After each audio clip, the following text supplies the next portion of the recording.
E o assunto do dia aqui no Sagres em Tom Maior, né, está relacionado à saúde. Nós fizemos esse lembrete da utilização das máscaras e de cumprir os protocolos, né, relacionados à Covid-19, os protocolos sanitários. Nós também falamos de saúde e saúde está atrelado, né, esse assunto está atrelado ao Objetivo de Desenvolvimento Sustentável número 3, esses os ODS, né, esse ODS 3 da Agenda 2030 da ONU. A Sagres apoia a Agenda 2030 da ONU e o assunto a partir de agora está atrelado ao ODS 3, né? Este primeiro assunto no Sagres em Tom Maior, ele trata para conscientizar a população sobre os riscos do câncer de boca, né? Como também a falta de higiene na cavidade oral. A gente fala sobre esse assunto, vamos ter mais detalhes, vamos entender como que acontece, quais os fatores de risco a partir de agora, com a cirurgiã dentista a Karine Magalhães, que está conosco aqui agora. Karine, seja bem-vinda ao Sagres em Tom Maior.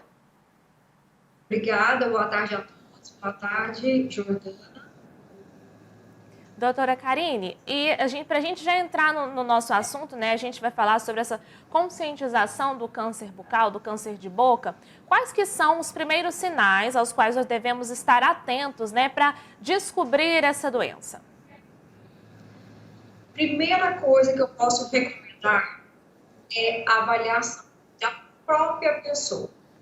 Às vezes a gente não tem o costume de olhar no espelho, de puxar a bochecha para ver se tem coisa errada. E o importante é isso, é a gente ver se tem algum sangramento, algum tipo de infecção, se tem alguma mancha que você não tinha percebido, alguma alteração que não é normal. Doutora Karine, lesões na região da boca, elas podem virar câncer? Algumas sim, mas a gente tem que tomar cuidado, porque às vezes a gente pode achar que aquilo, qualquer alteração já é um câncer. Então, é comum receber pacientes que, assim, nunca viram, por exemplo, lá na língua, tem como se fossem uns pontinhos mais elevados, bem lá no fundo. E às vezes a pessoa nunca se preocupou de limpar a língua, aquela região, e quando ela coloca a língua para fora de verdade, ela vê e já acha que aquilo é uma alteração, que é um câncer. Então, a gente tem que conhecer direitinho a nossa boca para saber, aquilo lá está dentro do normal ou essa feridinha é nova, porque algumas feridinhas podem nos dizer que é uma lesão, sim, de câncer bucal. E quais que são os fatores de risco para esse tipo de câncer? O primeiro, para qualquer tipo de câncer, principalmente para câncer bucal, é a associação do fumo, ou seja, de qualquer tipo de cigarro, da indústria, o que a pessoa faz em casa, cachimbo, qualquer um, somado ao álcool. No entanto, nós temos um dado do INCA, né, que é o Instituto de Câncer, que está até referência no Brasil, que nos mostra que está previsto de 2020 a 2022 os homens serem acometidos em mais de 11 mil homens durante esse tempo e as mulheres em 4 mil, um pouquinho mais de 4 mil. O que é isso? É um problema de gênero? Não, é porque normalmente a gente vê que tem caído sim o número de pessoas que fazem uso de cigarros em geral, mas a bebida alcoólica ela está lá, presente. Mas homem normalmente consome mais cigarro e homem também ele é mais descuidado. A mulher ela é mais preocupada de estar verificando como está a saúde. Então qualquer alteração que ela visualiza, ela já procura um profissional. Doutora Karine, quando a gente fala de fumo, também é incluído o narguilé ou não? Também, sim. Qualquer substância quente e que tenha compostos, né, que tem nos cigarros, podem sim promover o câncer. E a bebida alcoólica, ela é menos raro. A gente, assim, não é que vou beber uma cerveja, tomar alguma coisa que isso vai me ocasionar o câncer. A somatória dos dois que é o grande problema. Mas o excesso de álcool, com certeza, ele vai trazer algum agravo para o nosso organismo, principalmente para câncer relacionado à cabeça, pescoço, como o câncer de boca. Nós estamos conversando com a cirurgiã dentista Karine Magalhães, ela que é vice-presidente da Associação Brasileira de Halitose. Doutora Karine, eu estava pesquisando sobre o assunto e eu vi também, incluído num desses fatores de risco, o HPV. Procede? Procede sim.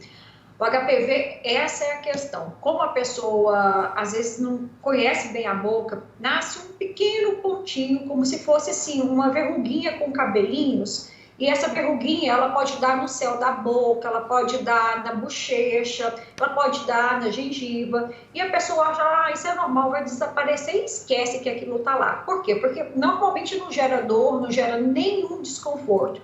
Então, a gente, quando o paciente chega, que a gente nota que tem realmente uma lesão que seja suspeita de HPV, a gente vai encaminhar para um oncologista, que o oncologista vai fazer o teste preciso para a gente chegar ao diagnóstico, se é realmente, na verdade, pode ser um oncologista, mas se a gente tiver um estomatologista, que é um cirurgião dentista que também cuida das situações das doenças da boca, ou um patologista bucal, a gente chega nesse diagnóstico e encaminha para o oncologista se realmente já tem o risco maior de câncer. Por isso que se previne o câncer bucal devido ao HPV, né, que é o papilomavírus humano, e da mesma coisa o HPV também que acontece nos órgãos genitais, não difere muito. Uhum. E, doutora Karine, há tipos, né? Há mais diversos tipos de câncer de boca. Quais são eles? Como que a gente pode diferenciar?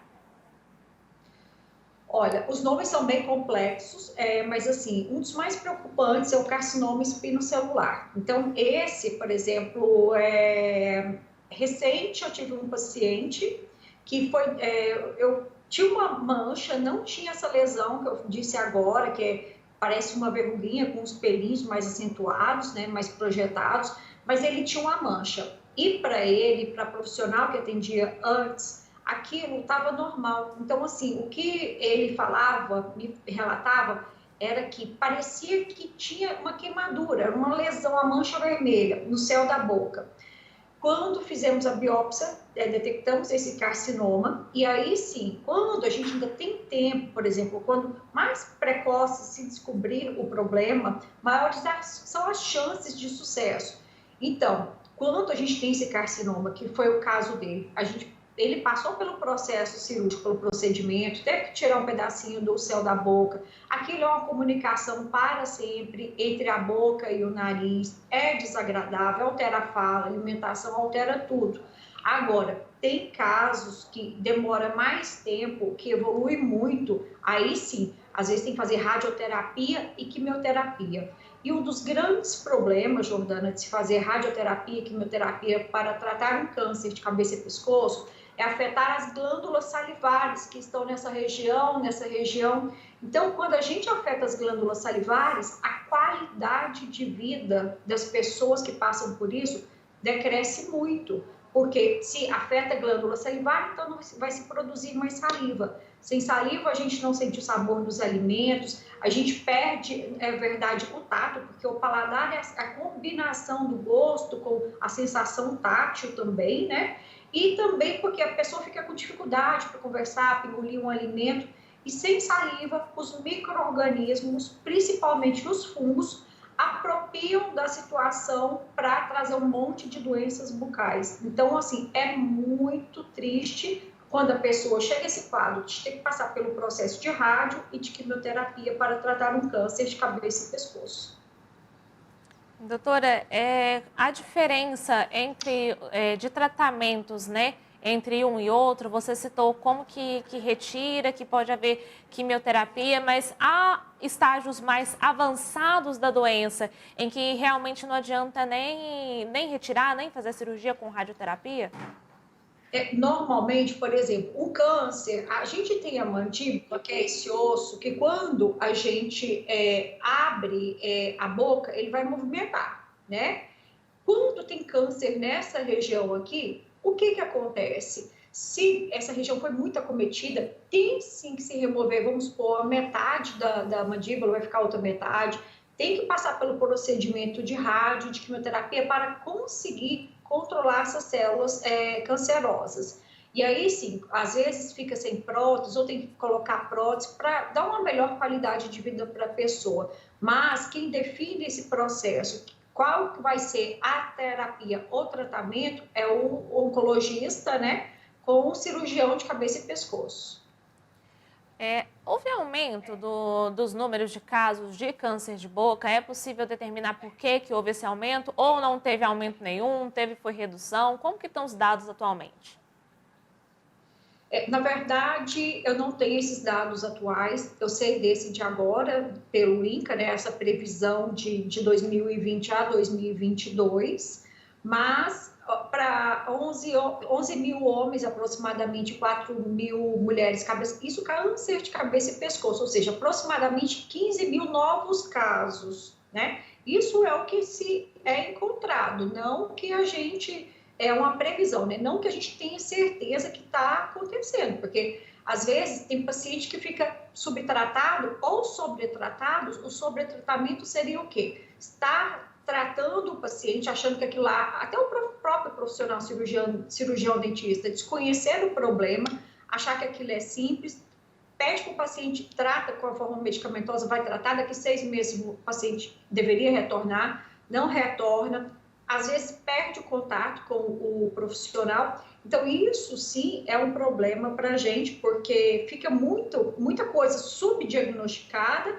e em sobretratamento, de estar se usando bochechos, de comprar uma pomadinha na farmácia. Então, isso para a gente, Jordana, é um problema.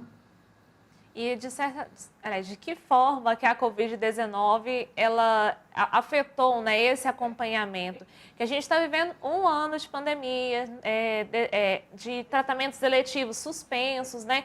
Pacientes oncológicos, muitos acabaram parando interrompendo o tratamento devido à pandemia. Então, de que maneira isso tem afetado o seu acompanhamento com os seus pacientes, o seu trabalho? Sim, a princípio, na odontologia em geral, o que vem acontecendo agora mesmo, nessa época, estamos restritos a tratamentos de urgência e emergência. Fora isso, a gente só poder atender quem realmente esteja com dores, com uma necessidade muito específica, a gente tem a questão de que estamos em pandemia há 1 ano, as pessoas estão receosas de buscar o tratamento e tentando paliar em casa. Então, a automedicação está sendo realizada em casa. Então, isso está acontecendo, na verdade, em todas as áreas da saúde. O consultório, tanto do cirurgião dentista quanto do profissional médico, dentre outros profissionais da saúde, houve um decréscimo em todos os nossos atendimentos. E não é porque essas doenças desapareceram, esses problemas desapareceram, é porque a pessoa está realmente receosa, com medo de, às vezes, chega no consultório, de se contaminar naquele ambiente e vir a falecer, né? E isso pode, inclusive, né, atrapalhar e retardar, aliás, excluir o diagnóstico precoce, né? Porque se não faz o diagnóstico precoce, ele já não é precoce mais, acaba atrasando, né, esse processo de tratamento. Então, queria que a senhora fizesse um alerta para quem está nos acompanhando da importância desse diagnóstico precoce, mesmo nesse momento que a gente está vivendo, né? De continuar a fazer esse acompanhamento, né, sempre da nossa saúde. Ótimo. Mesmo em restrição agora, o que eu tenho a orientar é: cuide bem da saúde bucal. Eu vou falar da prevenção, que é o fio dental, a escovação, a manutenção do sistema no todo. Quando eu falo a manutenção do sistema, é o corpo, é se alimentar bem, é ter bons hábitos, fazer o que for possível nesse momento e evitar a automedicação. Durante esse processo, você cuida da sua higiene bucal, observe. Tem realmente alguma alteração? Eu devo ligar para o meu profissional ou para o profissional que seja específico da odontologia, no caso de câncer de cabeça e pescoço, que é quem cuida da boca, é o cirurgião dentista. Eu devo procurar, pelo menos ligar, ver qual que é a orientação da auxiliar ou do profissional e, se preciso, sim, agendar uma consulta, vir para a gente fazer um diagnóstico correto e, infelizmente, quando a gente precisa encaminhar. O procedimento cirúrgico, igual o caso de câncer, nem sempre ele pode esperar a pandemia passar. A gente sabe que os hospitais estão cheios, né? Não há leitos, mas mesmo assim o câncer também não espera, o câncer também mata. Doutora Karine, estamos conversando com a cirurgiã dentista Karine Magalhães, presidente da Associação Brasileira de Halitose. Você citou, falando de prevenção, né? Você citou o uso do fio dental, por exemplo, mas há hábitos que a gente tem que pode acelerar esse processo também, esse processo de câncer, da doença, o desenvolvimento da doença? Bom, relacionado à saúde bucal, não teria nenhum produto assim químico que você pudesse usar que faça, nossa, esse vai me causar câncer. A gente sabe que as pessoas fazem uso de produtos como água oxigenada, né? Que o nome é o nome comercial, que é o peróxido de hidrogênio. Então vende na farmácia e muito se falou em água oxigenada durante esse período que descontaminaria a saliva, descontaminaria a boca. Não é assim, não é verdade. Quando a gente faz um bochecho com qualquer substância química, a gente vai reduzir aquela carga microbiana do momento. Então, o peróxido de hidrogênio ele vai melhorar um pouquinho. Isso a gente está usando em atendimento odontológico, numa concentração certa, diluído conforme nós profissionais da saúde, precisávamos naquela época. Hoje, a gente tem evitado o uso do peróxido de hidrogênio, que é água oxigenada, em boca. Então, esse sim, mas sozinha, a água oxigenada, ela pode promover o câncer bucal? Não temos estudos suficientes para isso, mas sabemos que ela funciona como colaborador. Ela tem um efeito que a gente chama de cocarcinogenicidade, ou seja, se eu sou uma pessoa que já tem predisposição ao câncer, se eu já estou iniciando um processo, se eu fumo, se eu bebo e ainda vou fazer o uso mais de uma substância química que eu vi na internet, não posso. Outros enxágues bucais, por exemplo, sem ser que a pessoa usou porque quis essa água oxigenada, vamos supor, aquele enxágue bucal que se compra nas farmácias, que tem qualquer substância química que prometa reduzir os micro-organismos, são sempre substâncias químicas. Aquilo lá agride muito as mucosas da nossa boca. Então, as mucosas da nossa boca, elas são muito sensíveis. Basta passar a língua na bochecha, você sente como é que desliza. E essas substâncias irritantes que contidas nesses produtos, elas causam uma maior descamação. Então, vamos supor que você usa aparelho ortodôntico e o aparelho ortodôntico está sempre lá friccionando na sua bochecha quando você conversa, quando você come, ou tem algum outro fator agravante que vai machucar sempre a sua bochecha, ou seja, é um tecido mais irritado. O organismo ele precisa de equilíbrio, a boca também precisa de equilíbrio. Então, essas mucosas, quando ela entende que está tendo uma agressão muito severa, seja por excesso de escovação, por exemplo, eu que atendo pacientes que fazem tratamento do hálito, né, do mau hálito, recebo informações aqui no consultório de pessoas que passam 30 minutos escovando os dentes, 1 hora, que limpa a língua, um monte de substância química, que usa colher, então assim, é tudo agressão. A limpeza da boca é questão de bom senso. Então, a gente tem que cuidar, sim, dessa prevenção, mas com todo o carinho. E segundo o que o profissional recomendar. Doutora Carine, e há estudos recentes sobre este assunto, né? O que tem sido estudado pelos cientistas, pelos profissionais da área relacionado ao câncer bucal? Por enquanto, não temos nada de novidade, né, que reverteria o processo a gente chama de fibrosamento das glândulas salivares. O que a gente usa, no caso, quando a gente tem câncer bucal, para se reduzir, vamos supor, a pessoa tem uma lesão extensa e ela, vamos supor que seja.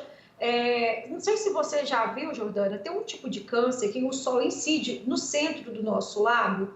E a gente até vê na televisão alguns artistas que às vezes tomam muito sol fazendo atividade física e fica uma mancha branca no lábio. Aquilo lá é um tipo de uma lesão que pode evoluir também para um câncer mais sério. Então, tem lugares que se consegue fazer o que a gente chama de terapia fotodinâmica, ou seja, a inativação de células cancerosas, cancerígenas naquela região para se reduzir o tamanho da retirada. Vamos supor que eu tenho um câncer aqui, próximo, né, do meu lábio. Então, talvez, dependendo da fase da evolução do câncer, se faz a terapia fotodinâmica, né, que é usada uma substância junto com algum tipo de luz, LED ou laser, para se reduzir essas lesões e aí sim fazer o processo cirúrgico ou químio e radioterápico. Estamos conversando com a cirurgiã dentista Carine Magalhães, presidente da Associação Brasileira de Halitose. Doutora Karine, e para a gente encerrar, há algo que pode ser feito ainda pelo poder público com relação à atenção, né, voltada para esse tipo de câncer? O poder público tem falhado de alguma maneira? O que tem feito é suficiente? A primeira coisa que precisa de se ver é a questão do cirurgião dentista voltar ao atendimento. O cirurgião dentista é um profissional essencial, tá? No momento tá como se fosse um fechador, vou falar bem assim mesmo, um fechador de buracos que só tratasse de dentes. E a odontologia não se resume, não se restringe a isso. É por isso que o cirurgião dentista tem que voltar, porque enquanto ele não voltar, enquanto houver esse medo da população em buscar o tratamento preciso, a gente não consegue evitar maiores complicações. Isso custa muito mais para o sistema público de saúde. As campanhas informativas, elas acontecem durante todos os anos. O INCA faz o trabalho dele, não sei se quem está aí escutando a gente, se precisa, a informação, coloca lá no Google INCA, que você vai conhecer melhor sobre, não é só câncer de boca, são todos os tipos de câncer que você pode ter notícia lá. E as instituições, as escolas, as instituições de ensino, elas também estão atentas para isso. Então, eu acredito que a população bem informada, o sistema público ou o sistema privado trabalhando de forma equilibrada, nós temos resultados. Mas, para isso, é preciso que a população ajude também.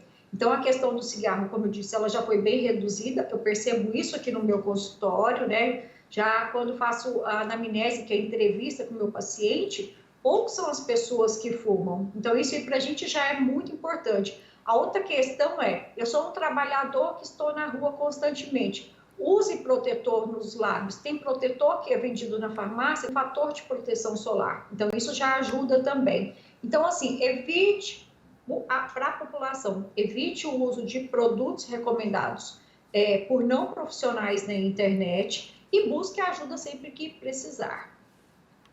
Tá certo, nós conversamos aqui agora com a doutora Karine Magalhães. Doutora Karine, muito obrigada pela sua participação aqui no Sagres em Tom Maior, pela sua colaboração conosco por esse bate-papo. Um grande abraço para você e o espaço está sempre aberto. Muito obrigada a todos vocês, estou à disposição sempre que precisarem. Muito obrigada a essa doutora Karine Magalhães, ela que é cirurgiã dentista e também presidente da Associação Brasileira de Halitose.